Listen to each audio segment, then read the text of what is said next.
Welcome to the Maybe Not So Great Books channel. You decide. This is lesson 10 of 14. 4 companies that destroyed their investors, a forensic autopsy from The Intelligent Investor. The definitive book on value investing by Benjamin Graham, commentary by Jason Zweig. Yes. Penn Central was America's largest railroad. It went bankrupt. The warning signs were in the financial statements the whole time. Nobody looked. It really, it sounds like the opening to a financial thriller, doesn't it? Yeah, it does. But unfortunately, this isn't fiction at all. This is history. And Graham is using it to teach a lesson that, frankly, most investors desperately want to ignore. Which is what, exactly? Well, we are culturally wired to study success. We want to read the biographies of Steve Jobs, or we want to study the early days of Amazon in a garage. We want the blueprint for how to win. Right, because that's exciting. We want to be the next big thing. Exactly. But in this chapter 17, Graham completely flips the script. He basically says, if you actually want to survive in the markets, you need to stop studying the winners and start studying the corpses. Which is a pretty grim way to start a deep dive, I have to say. But I do get the logic. I mean, aviation safety improves because they investigate plane crashes, right? They don't just study the flights that landed on time and served warm nuts. That's a perfect analogy. Yeah. Yeah, and the crash site we are investigating today isn't what people expect. Usually when we think of market disasters, we picture a panic. Yeah. We picture the Great Depression or 2008 or the COVID crash. The moments when everyone is screaming on the trading floor. Right, exactly. We think the danger comes when there's panic. But that brings us to the core hook of this whole lesson, the counterintuitive truth that Graham lays out. Okay, lay it on us. It's what we could call the paradox of prosperity. Graham essentially says that the most dangerous time to be an investor is not during a depression, it's during a boom. Wait, during a boom? Yes. But the saying is always, buy when there's blood in the street. So conversely, you would think the safest time to buy is when the sun is shining, the economy is humming, and everyone is making money. You would think so. But Graham opens this section with a statement that feels completely backward. Let me just quote him directly here. He writes, "Observation over many years has taught us that the chief losses to investors come from the purchase of low-quality securities at times of favorable business conditions." Let's just pause on that for a second, because that feels really important for you listening to grasp. He is saying the chief losses, the biggest hits to your portfolio, happen when business conditions are favorable. That just feels wrong on its face. If business is good, shouldn't the companies be safer? Well, let's think about the psychology of a boom for a minute. When money is cheap, when consumers are spending freely, and when stock charts are just moving up and to the right every single day, what happens to your skepticism? It totally evaporates. You stop asking hard questions because you just want to get in before the price goes even higher. FOMO takes over. Precisely. In a recession, you act like a detective. You check the tires, you look under the hood, you demand to see the maintenance records before you buy the car. But in a boom, you just jump in the car and drive because everyone else is going 100 miles an hour, and you don't want to be left behind. Yeah, that makes sense. We let our guard down. And investors make this massive mistake. They confuse current earnings with earning power. What's the difference there? Well, just because a company is making money today, simply because the economy is running incredibly hot, doesn't mean it has a sustainable business model. Right. It's just the rising tide lifting all boats. Including the boats that have giant holes in the hull. Graham's warning is that the tide hides the naked swimmers. Bad companies look absolutely great when the economy is easy. Because money is cheap. Money is cheap, banks are generous with loans, and customers aren't picky. It masks the underlying rot. But when that tide inevitably goes out, well, we find out who's swimming naked. Okay, I see where we're going with this. So our mission for this session is to learn how to spot that rot before the tide goes out. exactly. We are going to put on our surgical masks and perform a forensic autopsy on 4 specific companies from Graham's text. These were companies that looked vibrant and healthy to the average investor right up until the exact moment they dropped dead. And the goal for everyone listening is to identify the specific causes of death so you don't buy the next one when it comes along. But I have a real concern here, and I'm sure some of you listening feel the same way. I am not a forensic accountant. I don't have a finance degree. Does applying these lessons require us to build complex computer models? Not at all. In fact, Graham is almost aggressive about how simple this should be. He calls it elementary arithmetic. Elementary arithmetic. Yes. He genuinely believes that if you need a complex, multivariable computer model to prove a company is safe, it probably isn't safe. The math should be obvious. So we're going to use 3 very basic, very sharp scalpels today to do our autopsies. Okay, let's get into the toolkit. What is scalpel number 1? Scalpel number 1 is interest coverage. Think of this as the corporate equivalent of simply asking, can you pay your rent? Seems basic enough. Just comparing your income to your fixed bills. It is, but you have to look at the ratio. Graham looks at the pre-tax earnings of a company and compares it to the interest charges on their debt. For a stable business, like a railroad or a utility company back in his day, he demanded a coverage of at least 5 times. 5 times. Okay, so just to make the math concrete for you listening, if a company owes the bank $10 million in interest this year, they need to be making $50 million in profit. At an absolute minimum. That extra $40 million is what Graham calls your margin of safety. Because things go wrong. Right. If you're making $50 million and a nasty recession hits, maybe your earnings drop to $30 million. You can still pay that $10 million interest bill easily. You survive. But what if you're only covering it 1.1 times? What if you make $11 million to pay a $10 million bill? Then one bad quarter, one unexpected lawsuit, or one supply chain hiccup, and the lights go out, you're bankrupt. Exactly. You have no margin for error. That's tool number 1. Tool number 2 is honestly my favorite because it just cuts right through all the corporate spin. It is the income tax test. The income tax test. I suspect this is less about knowing the specific corporate tax rates and more about basic honesty? It is the ultimate lie detector in investing. Here is the dynamic you really have to understand. Public companies basically live a double life. To you, the shareholder, they want to look like absolute kings. They want the stock to go up. Yes, they want to show massive, record-breaking profits. So they use terms like adjusted earnings or pro forma or non-GAAP, all these creative metrics to inflate the headline number. But to the IRS? To the IRS, they want to look like paupers. They want to show 0 profit so they pay 0 tax. Naturally. Nobody wants to pay more tax than they have to. Sure, but here's the catch. You cannot fake it forever. If a company is truly, genuinely profitable, if they are generating real cash from a real business, eventually the government demands its cut. You cannot legally avoid all taxes forever if you are making massive amounts of real money. So if a CEO is standing on an earnings call stage telling me, hey, we made record profits of $5 a share this year, but I look at the financial statements and they paid 0 federal income tax. You should be terrified. Really terrified. Yes, because it means those profits are highly likely to be phantom profits.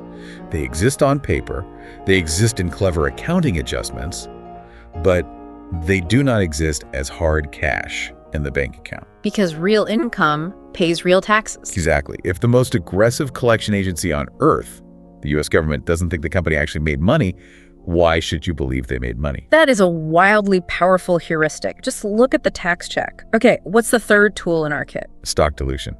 This is simply checking if the company is printing a bunch of new shares to pay for things. Like printing money. Very similar. If you own a pizza and the chef suddenly comes out and cuts it into 16 slices instead of 8, your particular slice just got a lot smaller. It's worth less. So companies do this with their stock. All the time. They hide the cost of buying other companies, or they hide massive executive bonuses by simply printing new shares. It's elementary arithmetic, but so many investors just forget to check if the total share count is ballooning. Okay, we have our surgical kit, interest coverage, the tax test, and stock dilution. Let's bring in the first body. And I want to set the stage here, because this wasn't some shady penny stock scam operating out of a strip mall. This was an absolute American institution. Penn Central? Right. The sheer scale of this collapse is hard to overstate for a modern audience who might not know the name. In the late 1960s, Penn Central wasn't just a railroad, it was the railroad. It was the result of a massive merger between the Pennsylvania Railroad and the New York Central. These were corporate titans. They owned massive amounts of real estate, too. Yes, they owned Grand Central Terminal in New York. They were the definition of a blue chip stock. This was the kind of stock you bought for your retirement account, put it in a drawer, and literally never sold. It was considered the bedrock of a safe portfolio. In 1968, the stock was trading at $86.50. Wall Street analysts absolutely loved it. And 2 years later? June of 1970. Bankrupt. Wow. the stock became effectively worthless. It was the largest corporate bankruptcy in U.S. history at that time. It shocked the entire global financial system to its core. So, applying our hindsight logic to this, was this a sudden, unpredictable heart attack, a black swan event, or was the patient visibly for years before it dropped dead? Let's apply Graham's scalpels and see. Let's look at the interest coverage in 1968 when the stock was flying high at $86. Remember, Graham demands a 5 times coverage for a railroad to be considered safe. Right, the margin of safety. Well, Penn Central was sitting at 1.98 times. 1.98, that is razor thin. They were basically running this massive continent-spanning railroad just to pay the bondholders. It was actually even worse than that. To maintain even that pathetic 1.98 ratio, they were systematically deferring maintenance on the tracks. You mean they just stopped fixing things? They were cutting corners everywhere just to keep the cash flow looking slightly positive on paper. They were literally cannibalizing their own infrastructure, eating their own rails just to feed the banks. But wait, the annual report that year showed earnings of $3.80 per share. That looks like a really healthy, solid number to a retail investor. Why didn't Wall Street see the rot? Because they didn't use the tax test. This is the smoking gun of the entire Penn Central collapse. Graham points out that despite reporting these quote-unquote healthy earnings to shareholders, Penn Central had paid no income taxes for 11 years. Let me make sure I heard that right. 11 years. Over a full decade of zero income tax. How do you even explain that discrepancy? How does a major corporation tell Wall Street, look how profitable we are, while simultaneously telling the government, we made nothing for 10 straight years without a single analyst raising a hand and saying, hey, wait a minute. It goes right back to the paradox of prosperity we talked about. The market simply wanted to believe the story. And the story was, Penn Central is a giant. It's too big to fail. It owns Grand Central. Investors looked at the headline earnings, which were full of accounting fluff, non-cash items, and weird property revaluations, and they completely ignored the tax line. They just assumed the prestige of the name meant the math was fine. Exactly. They assumed that because it was Penn Central, the accounting must be legitimate. But if the IRS isn't collecting, the hard cash simply isn't there. It seems incredibly obvious now. It really is that simple. These were phantom profits, and you cannot pay cold, hard debt interest with phantom profits. When the credit markets tightened up in 1970, Penn Central suddenly needed real cash to roll over its massive debt. And they didn't have it. They didn't have it. Boom. Bankruptcy. It's incredible that the tax line alone would have saved your entire investment. You didn't need to know a single thing about trains or freight routes or real estate valuation. You just needed to look at the cash flow statement and see taxes paid, zero. That's the power of elementary due diligence. And that brings us to the second cadaver on our table today. This one is a bit different. It's less about dying of old age and deferred maintenance, and much more about sprinting off a cliff at top speed. Ling-Temco-Vought. Or LTV. Yes, LTV is the absolute poster child for the conglomerate craze of the 1960s. The central figure here is a guy named James Ling. He's a financial engineer. He wasn't a guy who built better products or ran efficient factories. He realized that the stock market at that time simply loved the word growth, so he decided to artificially manufacture growth. Manufactured growth is never a phrase you want to hear associated with your retirement portfolio. No, it's not. He used a strategy that is actually frighteningly similar to modern private equity or leveraged buyouts, but he did it out in the open as a public company. He would use LTV stock and massive amounts of debt to buy another company, say a sporting goods maker like Wilson. Okay. Then he'd take on more debt and buy a steel company. Then he'd buy a meatpacking plant. He was just smashing completely random, unrelated businesses together. Essentially, yes. And because he was technically acquiring their top-line revenue, LTV sales chart just went vertical. It looked incredible. Sales went from $7 million to $2.8 billion in a flash. And the stock price followed the sales chart, I assume. Oh, yes. It hit $169.50 per share. Investors thought he was a genius. Until the gravity of all that debt took hold. Precisely. The stock eventually collapsed to $7 and change. That is a 96% loss for any investor who bought the hype at the top. Let's look at the autopsy for LTV. What was the exact cause of death? It was an empire built entirely on debt. To buy all those random companies, Ling took on $1.87 billion in debt. In the 1960s? Yes. Nearly $2 billion back then was an unfathomable sum of money. But Graham makes a really interesting point here in the text.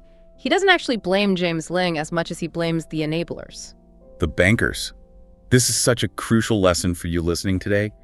We tend to think of banks, the big Wall Street underwriting houses, as the adults in the room. We naturally assume that if a major prestigious bank is financing a multi-billion-dollar deal, they must have checked the math. They've done the deep due diligence, right? You would think they wouldn't lend $2 billion to a house of cards. They have their own money on the line. But Graham asks, almost rhetorically in the book, how could commercial bankers be persuaded to lend such huge amounts? The answer is cynical, but it's historically true. Fees. They get paid to close the deal, not to ensure the company survives 10 years down the road. Exactly. The commercial bankers got their massive underwriting fees up front. The lawyers got the retainers. The gatekeepers were financially incentivized to open the gates as wide as possible. So as an individual investor, you cannot outsource your thinking to the bank. You absolutely cannot. The bank is not your friend. The bank protects itself by demanding collateral. If the company goes bust, the bank seizes the assets. But the equity holder, the person holding the common stock, you get wiped out entirely. LTV really feels like a case of leverage working in reverse. Leverage is great because it multiplies your gains on the way up, but people forget it completely crushes you on the way down. And when you combine extreme leverage with a conglomerate structure, a confusing, tangled mess of unrelated businesses, you basically get a black box.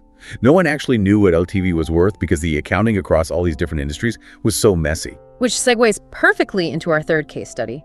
If LTV was messy, this next one was basically legally hallucinating.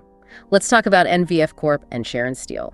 This is the classic tale of the minnow swallowing the whale. Let's set the scene for this one. We have NVF, which is a very small company. Tiny. NVF had annual sales of about $31 million. It was a modest industrial business. Yeah. But they decided they wanted to acquire a company called Sharon Steel. Now, Sharon Steel had sales of $219 million. That is a factor of 7. That's like my local neighborhood coffee shop deciding they're going to execute a hostile takeover of Starbucks. How is the math on that even possible? Well, it's certainly not possible with cash. NVF didn't have anywhere near that kind of money, so they used what Graham calls funny money. They issued incredibly complex financial instruments. Specifically, subordinated 5% debentures, which are basically bonds with warrants attached. So they just printed IOUs. They went to Sharon Steel shareholders and said, give us your real stock and we will give you this newly printed piece of paper that promises to pay you back later. That is correct. And the result of this transaction was a corporate balance sheet that Graham sarcastically refers to as a collector's item. I love when Graham gets sarcastic.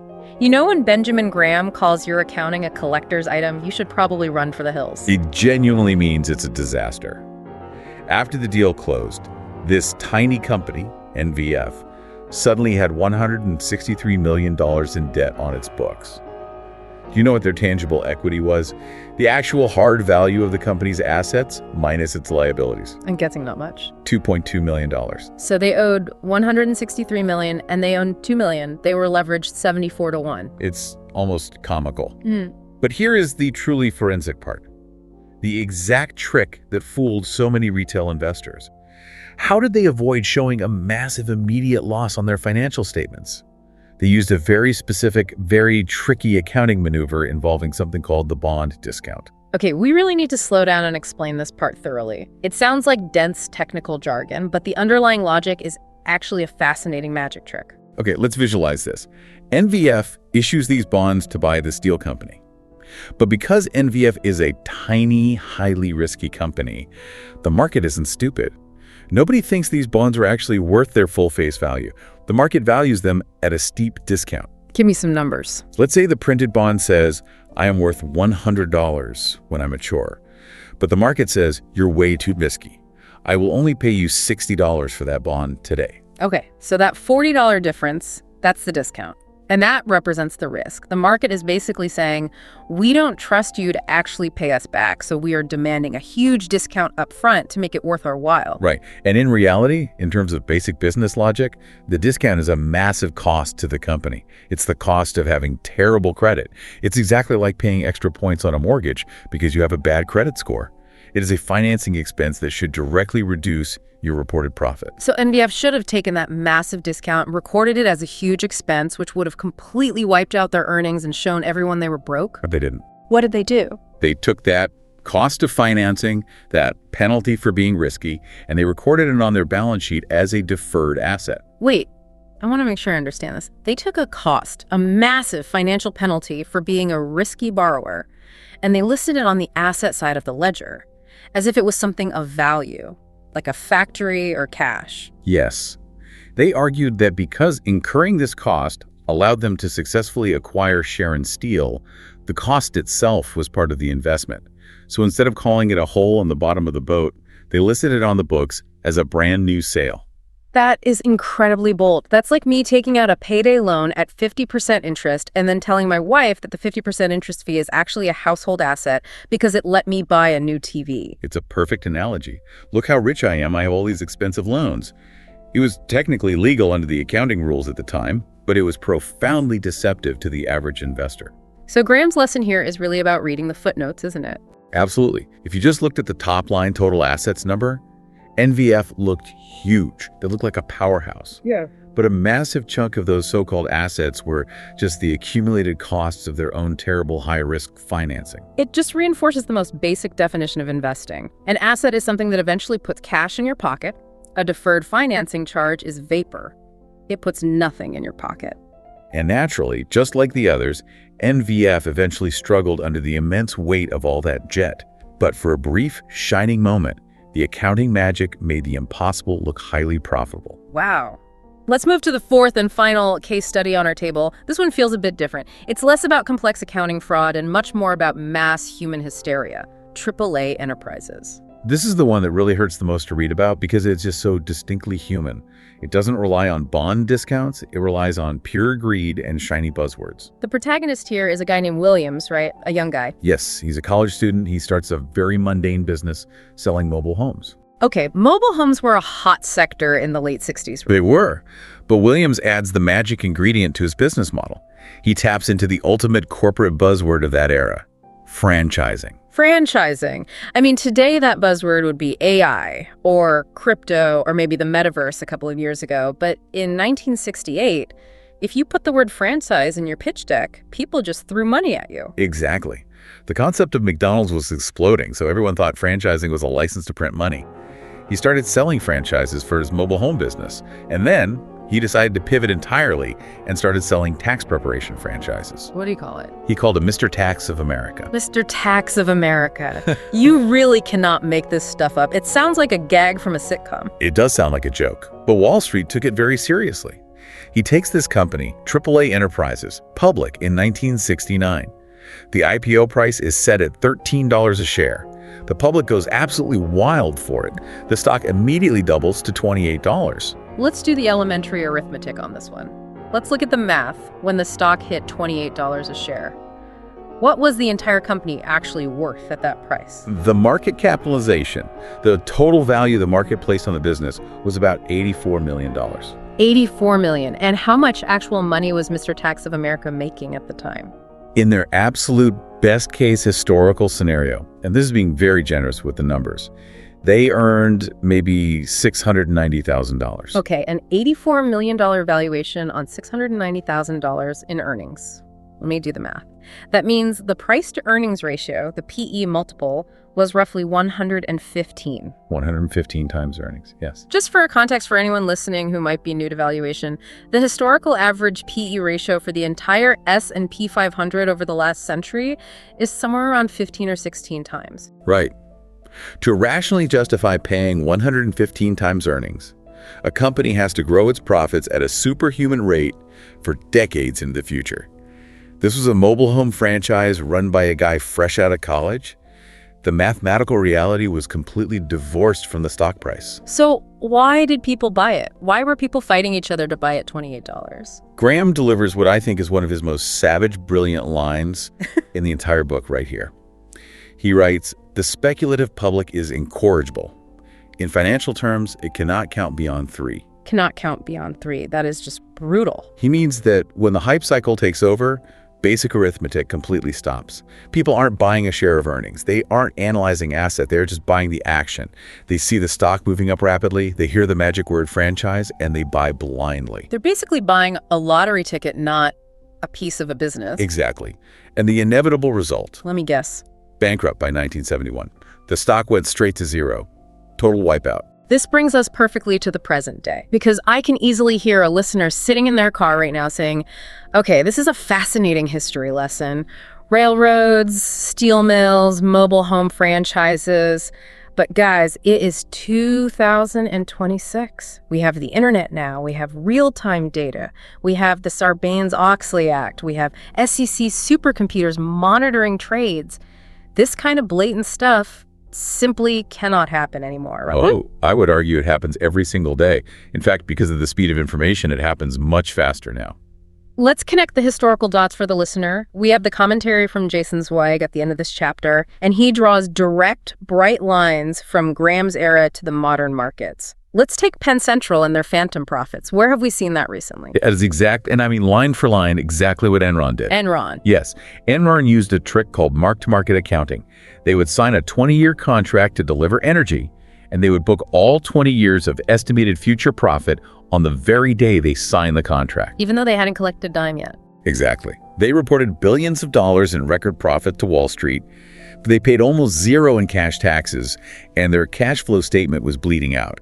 It was Penn Central in the year 2001. What about LTV and the massive debt-fueled conglomerate empire? You can look at WorldCom, you can look at Tyco, or if you want a more recent example, look at Valeant Pharmaceuticals in the 2010s. Valeant was a massive darling of Wall Street. They grew their revenue by swallowing up other drug companies using mountains of debt. Did they do the same accounting tricks? They gutted research and development to artificially boost short-term earnings. It worked beautifully, and the stock soared until the debt load became unmanageable and the whole thing collapsed. It is literally the James Lang LTV playbook, chapter and verse. And what about our friend Mr. Tax of America, the AAA Enterprises manic IPO? Take your pick of the last decade. The dot-com bubble was full of them. Zweig mentions Lucent buying a company called Chromatis for $4.8 billion, a company that had zero customers and zero revenue. Zero customers, $4 billion. And more recently, the SPAC boom of 2020 and 2021. You had special purpose acquisition companies with zero revenue going public at multi-billion-dollar valuations simply because they had the word EV or LiDAR or space in their slide deck. So the buzzwords change from franchise to EV, but the underlying math doesn't change at all. Graham's fundamental point is that human nature is a constant. Greed is a constant. The fear of missing out is a constant. That is exactly why these patterns repeat generation after generation. The tools change, the technology changes, but the human brain doesn't. You mentioned adjusted earnings earlier when we talked about the tax test. Is that the modern equivalent of these accounting illusions, like adjusted EBITDA? Absolutely. Charlie Munger famously called EBITDA bullshit earnings. Think about what the acronym actually stands for. Earnings before interest, taxes, depreciation, and amortization. It basically says, look at how much money we made this year if you kindly ignore all the very real costs of doing business. Right. Interest is a real, unavoidable cash cost. You have to pay the bank. Taxes are a real cost. You have to pay the government. Depreciation, the fact that your delivery trucks are rusting and need to be replaced, is a massive real cost. When a modern tech CEO tells you to value their company based on adjusted EBITDA, they are explicitly asking you to ignore reality. They're asking you to ignore the tax test and the interest coverage test completely. Yes, they are asking you to close your eyes. So we have the tools, we see the history, we see the modern parallels, but we have to address a massive limitation here. There is a huge catch to everything we've just discussed, which is the hindsight trap. This is the part that makes value investing so incredibly difficult in practice. It is very easy for us to sit here in a studio in 2026, look back at a spreadsheet from 1968, and laugh at the Penn Central investors. How could you idiots miss the 1.98 interest coverage? Right. It feels obvious now. But in 1968, standing on the floor of the New York Stock Exchange, Penn Central was a god. The narrative was overpowering. Exactly. The narrative always feels more real than the numbers in the moment. If you were the cautious analyst in 1967 saying, hey guys, LTV has too much debt, you look like an absolute idiot for a long time. The stock went from $111 to $169 while you were screaming warning. You were the wet blanket at the wildest party in town, and nobody wants to stand next to the wet blanket. Nobody likes the wet blanket. And you might be wrong for years. Graham warns that you can use these scalpels. You can correctly identify a fatal weakness, like the lack of tax payments, but you cannot predict the timing of the actual collapse. The market can stay irrational longer than you can stay solvent, as the saying goes. It might take 2 years for the debt bomb to explode. It might take 5. Can you sit quietly with your cash while your neighbor gets rich buying a mobile home franchise? That is the ultimate test of the intelligent investor. Which really leads us to a bit of a philosophical fork in the road for you, our listener. We have spent the last hour teaching forensic accounting techniques. But is this actually actionable for a normal person? Someone with a full-time job, 3 kids, and a mortgage. Is it worth their time? There is a very real debate here among investors. Let's frame it as the purist versus the realist. Okay, let's hear the Graham purist argument first. The purist says, yes, absolutely do the work. If you are going to take the risk of picking individual stocks, if you insist on buying shares of Tesla or Apple or the next hot IPO, you must do this math. It is your fiduciary obligation to yourself. You wouldn't buy a house without paying for an inspection. Exactly. If you can't be bothered to open the 10K, scroll to the cash flow statement, and check the tax line, you have no business owning individual equities. You are gambling, not investing. Fair enough. What does the modern realist say? The modern realist, let's call it the Boglehead view, the index fund view, looks at this chapter. They see the absurd complexity of the NVF bond discounts. They see the Penn Central phantom profits, the Wall Street bankers lying to them, and they say this game is completely insane. Why bother playing it at all? The game is rigged. The bankers are against you. The corporate accountants are trying to trick you with deferred assets. So just don't play their game. Right. Buy the index fund. Buy the entire haystack. If you own a total market index fund, yes, technically you owned Enron when it went to zero. But you also owned Apple and Amazon while they went to the moon. The zeros get naturally washed out by the massive winners, and you never have to read a footnote. It's worth noting that Graham himself actually leaned heavily toward this view later in his life. He admitted that for most normal people, the sheer effort required to find truly undervalued, safe stocks just wasn't worth the return. But, and this is a big but, if you are going to play the individual stock game, Graham is handing you the cheat sheet right here. He is shouting across the decades, saying Wall Street will not protect you. The SEC will not protect you. The commercial banks will not protect you. You must protect yourself. So let's wrap this up with one concrete, actionable piece of advice, something you can do on Monday morning. Let's assume our listener does own a portfolio of individual stocks. What is the check they need to run right now? I want everyone to run the tax test. Do not look at the company's press release. Do not look at the income statement. Open the annual report, the 10K, and go straight to the cash flow statement. And what exact line item are we looking for? You are looking for a line called cash taxes paid, or sometimes just income taxes paid. Okay. Take that number and compare it to the provision for income taxes on the income statement. Now, they won't match perfectly because tax accounting is complicated, but they should be relatively close over a multi-year period. And if they aren't? If the company claims massive net income but pays zero cash taxes year after year. Massive red flag. Dig much deeper or just sell the stock. And check number 2, let's call it the AAA Enterprises rule. Never, ever buy a stock trading at 100 times earnings unless you are fully mentally prepared to lose 100% of your money. Even if the story is incredible, even if it's the absolute future of artificial intelligence or biotechnology. Especially if the story is incredible. Great stories are usually priced for perfection. And as history shows us, reality is rarely perfect. Elementary arithmetic. It is not sexy, it won't give you a great story at a cocktail party, but it keeps you alive in the markets. And keeping you alive is the whole point of this deep dive. Before we go, here's a final provocative thought for you to chew on this week.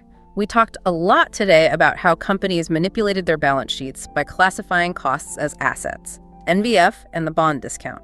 But think about the modern digital economy we live in today. It's very different. It is. The most valuable assets in the world today, user data, brand loyalty, the algorithm behind TikTok, the software code inside a Tesla. None of those things actually show up on a traditional balance sheet. Graham was analyzing railroads with hard steel tracks and real estate. If Graham were alive today looking at a tech giant, how would he even audit an asset he can't touch? Would he stubbornly call a billion-user network a collector's item? Or would he admit that in the 21st century, we have to rewrite the rules of elementary arithmetic entirely? Something to think about. That was Lesson 10 of 14 on The Intelligent Investor, the definitive book on value investing. Subscribe for the full series. If you haven't seen our debate overview of the whole book, check that out, link in the description. Thanks for being here. See you next time.